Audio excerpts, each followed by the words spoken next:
નમસ્તે વિદ્યાર્થી મિત્રો, એબીસી ગ્રુપમાં આપનું સ્વાગત છે। આજે આપણે ધોરણ 6 વિષય હિન્દી તેમાં પાઠ 6 ન્યાય વિશે આગળના લેક્ચરમાં સમજૂતી મેળવી હતી અને સ્વાધ્યાય પોથીના પ્રશ્ન નંબર 1 થી 9 લખ્યા હતા। હવે પછીના લેક્ચરમાં પ્રશ્ન નંબર 10 થી લખીશું। તો જોઈએ પ્રશ્ન નંબર 10। निम्नलिखित प्रश्नों के उत्तर 2-3 वाक्य में लिखिए। नीचे आपेला प्रश्नों जवाब 2-3 वाक्य में लखो। एમાં पहलू, अली ख्वाजा के पास कितनी मोहरें थी, उसने वह मोहरें कहाँ छिपाई। अली ख्वाजा पासे કેટલા સોનાના સિક્કા હતા અને એને ક્યાં સંતાડ્યા હતા। તો કે અલી ખ્વાજા કે પાસ 1000 સોના મોહરે थी। અલી ખ્વાજાની પાસે 1000 સોનાના સિક્કા હતા। वह मक्का शरीफ की यात्रा करने जाने वाला था और उसके घर में भी उसके अलावा कोई नहीं था। ते मक्का शरीफनी यात्रा करवा जवानो हतो अने एना सिवाय एना घर में कोई बीजू हतुं नहीं। इसलिए उसने 500 मोहरें अलग रखी और बाकी बची मोहरें एक तेल भरे हुए घड़े में छिपा कर रख दी। एटला माटे एने 500 सोनाना सिक्का अलग राख्या अने बाकी जेटला बच्या हता ए तेलना एक घड़ा में तेलना घरे भरेला घड़ा में संताड़ीने राखी दीधुं। हवे जोईए बीजू, वाजिद को कैसे पता चला कि घड़े में सोना मोहरे थी। वाजिद ने केवी रीते खबर पड़ी कि घड़ा में सोना मोहर हता। तो वाजिद जब घड़े की सील तोड़कर तेल निकालने लगा तब घड़े से सिक्कों की आवाज़ आई। वाजिद ज्यारे घड़ा मांथी उपरनुं कपड़ुं काढीने जोतो हतो त्यारे घड़ामांथी ने तेल काढ्યું ત્યારે એમાંથી સિક્કાની आवाज़ आई। उसे लगा कि घड़े में तेल के नीचे कुछ है। એને લાગ્યું કે ઘડાની અંદર તેલની નીચે કાંઈક છે। इसलिए उसने सारा तेल दूसरे बर्तन में निकाल लिया। એટલા માટે એને બધું તેલ બીજા વાસણમાં કાઢ્યું। इस तरह वाजिद ने घड़े में मोहरों का पता चला। આવી રીતે વાजिदને ઘડામાં સોનાના સિક્કાની ખબર પડી। હવે જોઈએ ત્રીજું, તેલીઓની તેલ की जांच कैसे की थी। તેલીઓએ તેલની પરખ કેવી રીતે કરી હતી।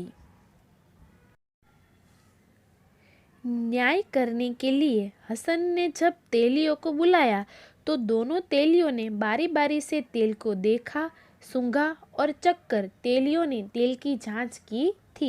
न्याय करवा माटे हसने જ્યારે બે તેલ કાઢવાવાળાને બોલાવ્યા ત્યારે બંને તેલીઓએ વારંવાર તેલને જોયું, સૂંઘ્યું, અને એ તેલને જાંચ્યું એટલે કે માપ્યું કે તેલ કેટલું જૂનું છે।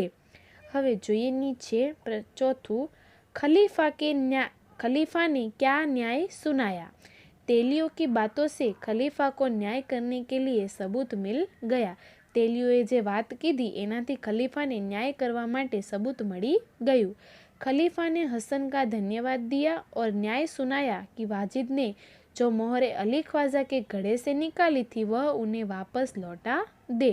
खलीफा ने हसने जे न्याय आप्यो तो एनो धन्यवाद कीधुं अने न्याय आप्यो के वाजिदे जे सोना मोहरो लीधी छे घड़ामांथी काढी छे ए अली ख्वाजा ने पाछी आपी दे और चोरी और विश्वासघात के अपराध की सजा भुगतने के लिए तैयार हो जाए। अने चोरी अने विश्वासघात जे कर्यो छे एनी सजा भोगववा माटे ए तैयार थई जाए। हवे जोईए पांचमું, खलीफा ने हसन को दरबार में क्यों बोलाया। खलीफाए हसन ने दरबार में केम बोलाव्यो। तो कि खलीफा ने हसन की समझदारी देखी थी। राजाए हसननी समझदारी जोई हती। इसलिए अली ख्वाजा और वाजिद के बीच कौन सच्चा है यह पता लगाकर न्याय करने के लिए खलीफा ने हसन को दरबार में बुलाया। એટલા માટે અલી ખ્વાજા અને વાजिद વચ્ચે કોણ સાચું છે આ જાણવા માટે એને ન્યાય આપવા માટે ખલીફાએ હસનને દરબારમાં બોલાવ્યો હતો। હવે જોઈએ છઠ્ઠું, તેલીઓ की बात सुनकर वाजिद क्यों घबराया। તેલીઓની વાત સાંભળીને વાजिद કેમ घबराई गयो। तो कि तेलियों ने तेल की जांच करके बताया कि यह तेल ज़्यादा से ज़्यादा 2 महीने पुराना है। तेलियोए तेल ने पारखीने शुं कीधुं कि आ तेल वधारेमां वधारे 2 महीना जूनू छे। अली ख्वाजा 6 महीने पहले वाजिद के पास तेल का घड़ा रख गए थे। અલી ખ્વાજા 6 મહિના પહેલાં વાજિદ પાસે તેલના ઘડા રાખીને ગયા હતા. વાજિદ ગભરાઈ ગયો कि अब उसकी ચોરી પકડી જાયગી, કે હવે એની ચોરી પકડાઈ જશે. હવે જોઈએ પ્રશ્ન નંબર 11. निम्नलिखित प्रश्नों के उत्तर सविस्तार लिखिए. नीचे आपेला प्रश्नना जवाब मुद्दासर लखो. पहलू, अली ख्वाजा और वाजिद के बीच झगड़ा क्यों हुआ? अली ख्वाजा અને વાજિદ વચ્ચે ઝઘડો કેમ થયો? તો કે અલી ખ્વાજા શું કહે છે? અરે વાजिद, मेरे घड़े में 500 मोहरे थी. अरे वाजिद, मारा घड़ाમાં 500 સોનાના સિક્કા હતા. अब एक भी नहीं है, હવે એક પણ નથી. मुझे मेरी मोहरे वापस कर दो, મને મારા સોનાના સિક્કા પાછા આપી દે. ત્યારે વાजिद શું કહે છે અલી ખ્વાજાને? मैंने आपके घड़े को हाथ भी नहीं लगाया, कि मैं તમારા ઘડાને હાથ પણ નથી લગાવ્યો. आपने घड़ा स्वयं तहखाने में रखा था और स्वयं उसे वापस ले गए, કે તમે જાતે જ ઘડાને તહેખાનામાં રાખ્યો હતો અને તમે જાતે જ એને પાછા લઈ ગયા. અલી ખ્વાજા, ત્યારે અલી ખ્વાજા શું કહે છે? વાजिद, तुम झूठ बोल रहे हो, કે વાजिद તું ખોટું બોલી રહ્યો છો. तुम ही ने मेरी मोहरे ले ली है, કે તે જ મારી મોહરે લઈ લીધી છે, મારા સોનાના સિક્કા લઈ લીધા છે. આ રીતે બંને વચ્ચે ઝઘડો થયો હતો. હવે જોઈએ બીજું. હસનને ક્યાં સૂઝબૂઝ દિખાઈ થી? હસને શું સૂઝબૂઝ દેખાડી હતી? તો કે खलीफा अली ख्वाजा और वाजिद के घड़े के बारे में हसन को बताया. खलीफाए अली ख्वाजा અને વાજિદના ઝઘડા વિશે હસનને કીધું और कहा कि पता लगाओ कि इन दोनों में से कौन सच बोल रहा है. અને કહ્યું કે તું એવું જાણ કે આ બંનેમાંથી કોણ સાચું બોલી રહ્યું છે. तब हसन ने अपनी सूझबूझ का उपयोग करके 2 तेलियों को बुलवाया. ત્યારે હસનને પોતાની સમજદારી વાપરીને 2 તેલીઓને બોલાવ્યા. उनके द्वारा तेल की जांच से पता चल गया कि अली ख्वाजा सच बोल रहे हैं. એને જે તેલ ચાખ્યું, સૂંઘ્યું અને જોયું એનાથી એને ખબર પડી ગઈ કે અલી ખ્વાજા સાચું બોલે છે. इस तरह हसन ने अपनी सूझबूझ का उपयोग कर खलीफा को न्याय करने में मदद की. આમ કરીને હસને પોતાની સમજદારીનો ઉપયોગ કરીને ખલીફાને ન્યાય આપવા માટે મદદ કરી. હવે જોઈએ ત્રીજું. અલી ખ્વાજાને મોહરે તેલ મેં ક્यों છુપાઈ હોગી? અલી ખ્વાજાએ પોતાના સોનાના સિક્કા તેલમાં કેમ સંતાડ્યા હતા? અલી ખ્વાજા ઘર મેં અકેલે રહેતે थे. અલી ખ્વાજા ઘરમાં એકલા રહેતા હતા. वे अपनी मोहरे किसी सुरक्षित स्थान पर रखना चाहते थे. તે પોતાના સોનાના સિક્કા અમુક સુરક્ષિત જગ્યાએ રાખવા માંગતા હતા. इसलिए उन्होंने एक घड़े में मोहरे रख दी और उस घड़े में तेल भर दिया. એટલા માટે એને એક ઘડામાં મોહરો સોનાના સિક્કા રાખી દીધા અને એની ઉપર તેલ નાખી દીધું, તેલ ભરી દીધું. ताकि किसी को इस बात का पता न चले कि घड़े में मोहरे है. એટલા માટે કોઈને ખબર ન પડે કે આ ઘડામાં સોનાના સિક્કા છે. હવે જોઈએ ચોથું. વાजिद और हसन की जगह आप होते तो क्या करते? वाजिद અને હસનની જગ્યાએ જો તમે હોત તો શું કરત? तो वाजिद की जगह में होता तो कभी अपने मित्र की मोहरे नहीं चुराता. વાજિદની જગ્યાએ જો હું હોત તો ક્યારેય પોતાના મિત્રની સોનાના સિક્કા હું ન ચોરી કરત. अपने मित्र को उसका घड़ा जैसा था वैसा ही वापस कर देता. મારા મિત્રનો ઘડો જેમ હતો એવી જ રીતના હું એને પાછો આપી દેત. यदि हसन की जगह मैं होता तो मैं भी उसी की तरह सच्चा न्याय करने का प्रयत्न करता. અને અગર જો એટલા માટે હું હસનની જગ્યાએ હોત તો એની જ રીતે હું પણ સાચો ન્યાય આપત અને પ્રયત્ન કરત. હવે જોઈએ પાંચમું. अपने मित्र के साथ हमें कैसा व्यवहार करना चाहिए? આપણા મિત્ર સાથે આપણે કેવો વ્યવહાર કરવો જોઈએ? મિત્ર કે સાથ હમે સદા અચ્છા વ્યવહાર કરના ચાહીએ. મિત્ર સાથે આપણે હંમેશા સારો વ્યવહાર કરવો જોઈએ. મિત્ર કે સાથ કભી વિશ્વાસઘાત નહીં કરના ચાહીએ. મિત્ર સાથે ક્યારેય વિશ્વાસઘાત કરવો જોઈએ નહીં. મિત્ર કે સાથ હમે સદભાવપૂર્ણ વ્યવહાર કરના चाहिए. મિત્રની સાથે આપણે હંમેશા સદભાવપૂર્ણ વ્યવહાર કરવો જોઈએ। હવે જોઈએ પ્રશ્न नंबर 12। कहानी की प्रमुख घटनाओं को इस क्रम में लिखो कि पूरी कहानी स्पष्ट हो सके। जैसे कहानीना वार्तानी जे मुख्य घटनाओं छे ए एवा क्रममां लखो कि आपणने आखी वार्ता स्पष्ट थई जाए। जेम के इराक के व्यापारी अली ख्वाजा के पास 1000 सोने की मोहरें थी।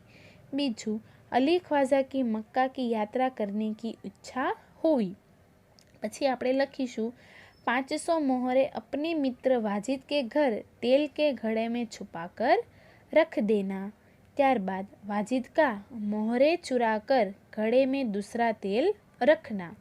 त्यारबाद नीचे अली ख्वाजा का यात्रा से वापस आना, अली ख्वाजा को मोहरे न मिलना।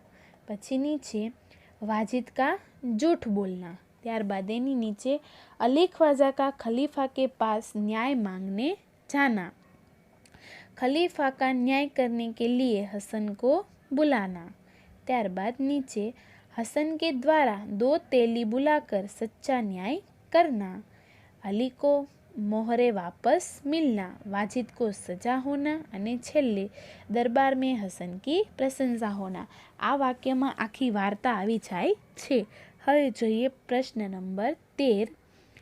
आपने किए हुए प्रवास का वर्णन करते हुए अपने मित्र को पत्र लिखिए। आपे जे प्रवास कर्यो छे एनो वर्णन करतुं पत्र तमारा मित्रने लखो। तो पहला शुं लखीशुं आपणे सरनामું 20 सरस्वती सदन मणिपुर अमदावाद, 20 सरस्वती सदन मणिपुर अमदावाद, पिन 380021। प्रिय मित्र कृणाल, प्रिय मित्र कृणाल, कल तुम्हारा पत्र मिला, काले तारो पत्र मळ्यो। जानकर खुशी हुई कि तुम सकुशल हो, जाणीने खुशी थई कि तू खूब ज खुश छे। तुमने पत्र में लिखा है कि तुम प्रवास में जाने वाले हो, ते पत्र में लख्यु छे कि तू प्रवास में जवानो छे। मुझे यह जानकर बहुत आनंद हुआ, मने आ जाणीने खूब ज आनंद थयो। मैं भी इस साल छुट्टियों में अपने माता पिता के साथ प्रवास में गया था कि हूँ पण आ वर्षे ज्यारे मारे रजा हती त्यारे मारा माता पिता साथे प्रवास में गयो हतो। हम आगरा गए थे, अमे आगरा गया हता। वहाँ पर हमने ताजमहल देखा, त्या अमे ताजमहल जोयो। सचमुच ताजमहल बहुत सुंदर है, साचे ज ताजमहल खूब ज सुंदर छे। मैं तो ताजमहल देखकर दंग ही रह गया, हूँ तो ताजमहल जोईने चौंकी ज गयो। ताजमहल में जो पत्थरों पर काम किया गया है वह अद्भुत है। ताजमहल में जे पत्थरों थी काम करवामां आव्युं छे खूब ज अद्भुत छे। मैंने ताजमहल के बारे में बहुत सारी रोचक बातें भी जानी। मैं ताजमहल विषे घणी बधी सारी एवी वातों पण जानी। हवे जोईए नीचे आगरा में ताजमहल के अलावा भी बहुत से स्थान हैं जो दर्शनीय है। आगरा में ताजमहल करता पण वधारे एवा स्थलों छे जे दर्शनीय छे। हम आगरा के बाजार में भी गए थे, हमें आगराना बाजार में पण गया हता। वहाँ से मैं तुम्हारे लिए एक उपहार भी लाया हूँ, त्याथी हूँ तारा माटे एक गिफ्ट पण लाव्यो छूं। जब हम मिलेंगे तब मैं तुम्हें वह दूंगा, જ્યારે આપણે મળીશું ત્યારે હું તને આપીશ। હવે જોઈએ નીચે तुम्हारे माता पिता को मेरा प्रणाम कहना, तुम्हारा मित्र प्रकाश। तारा मम्मी पप्पा ने मारू प्रणाम आपजे, तारो मित्र प्रकाश। હવે જોઈએ આપણે પ્રશ્ન નંબર 14। निम्नलिखित मुद्दों के आधार पर कहानी लिखिए और उचित शीर्षक दीजिए। नीचे आपेला मुद्दाना आधारे वार्ता लखवानी छे अने ने शीर्षक आपवानुं छे। तो आपणे शुं करशुं, पहला शीर्षक आपीशुं शेर और चूहा। हवे जोईए वार्ता। उपर मुद्दा आपेला छे ए मुद्दा परथी आपणे वार्ता लखवानी छे। तो जोईए वार्ता। जंगल में एक शेर रहता था, जंगल में एक सिंह रहतो हतो। एक दिन वह दोपहर के समय सो रहा था। एक दिवस ए बपोરના સમયે સૂઈ રહ્યો હતો। અચાનક वहाँ एक चूहा आ गया। अचानक ત્યાં एक उंदर આવી ગયો। चूहे को शरारत सूझी उंदर ने मस्ती सूझी। वह चूहा शेर के ऊपर चढ़ गया और नाचने लगा। ते उंदर सिंहनी ऊपर चढ़ी गयो अने नाचवा लाग्यो। शेर की नींद उड़ गई और उसने उस चूहे को पकड़ लिया। सिंहनी नींदर उड़ी गई अने एने उंदर ने पकड़ी लीधो। चूहा बहुत डर गया था। उंदर खूब ज बी गयो हतो। उसने शेर से विनती की, मुझे माफ़ कर दीजिए। एने सिंह ने विनंती करी कि मने माफ़ करी दो। शेर को चूहे पर दया आ गई। त्यारे सिंह ने उंदर पर दया आवी गई। शेर ने चूहे को मुक्त कर दिया। सिंहे उंदर ने छोड़ी दीधो। चूहे ने शेर से कहा कि मैं भी किसी दिन आपकी मदद अवश्य करूँगा। उंदरे सिंह ने कह्यु कि हूँ पण क्यारेक एक दिवस तमारी मदद करीश। चूहे की यह बात सुनकर शेर हंसने लगा। उंदरनी आवाज़ सांभळीने सिंह हंसवा लाग्यो। चूहा वहाँ से चला गया। उंदर त्यांथी चाल्यो गयो। एक दिन उस जंगल में एक शिकारी आया। एक दिवस ए जंगल में एक शिकारी आव्यो। शेर शिकारी के जाल में बुरी तरह फंस गया। सिंह शिकारीनी जाड़ में खूब ज खराब रीते फंसाई गयो। शेर मदद के लिए जोर जोर से दहाड़ने लगा। सिंह मदद माटे जोर जोरती बूमों पाड़वा लाग्यो। शेर की दहाड़ सुनकर वहाँ पहुँच गया। सिंहनी आवाज़ सांभळीने उंदर त्यां पहुँची गयो। चूहे ने अपने तेज दांतों से जाल काट दिया। त्यारे उंदरे पोताना अणीवारा दांतथी ए जाड़ी कापी नाखी। शेर जाल से मुक्त हो गया। सिंह ए जाड़ीमांथी छूटी गयो और दोनों की मित्रता हो गई अने सिंह अने उंदर वच्चे मित्रता थई गई। तो आ वार्तामांथी आपणने शुं शीख मळे? तो लखीए शीख, हमें किसी भी व्यक्ति को छोटा नहीं समझना चाहिए। આપણે कोईपण व्यक्ति ने नानो न समझवो જોઈએ। समय आने पर वह छोटा व्यक्ति भी बड़ा काम कर सकता है। समय आवा पर ए नानो व्यक्ति पण खूब मोटું काम કરી શકે છે। तो विद्यार्थी मित्रों, અહીંયા આપણે પાઠ 6 ન્યાય વિશે સમજૂતી મેળવી અને સ્વાધ્યાય પોથીમાં આપેલા પ્રશ્નોના ઉત્તર લખ્યા। અસ્તુ, થેન્ક યુ।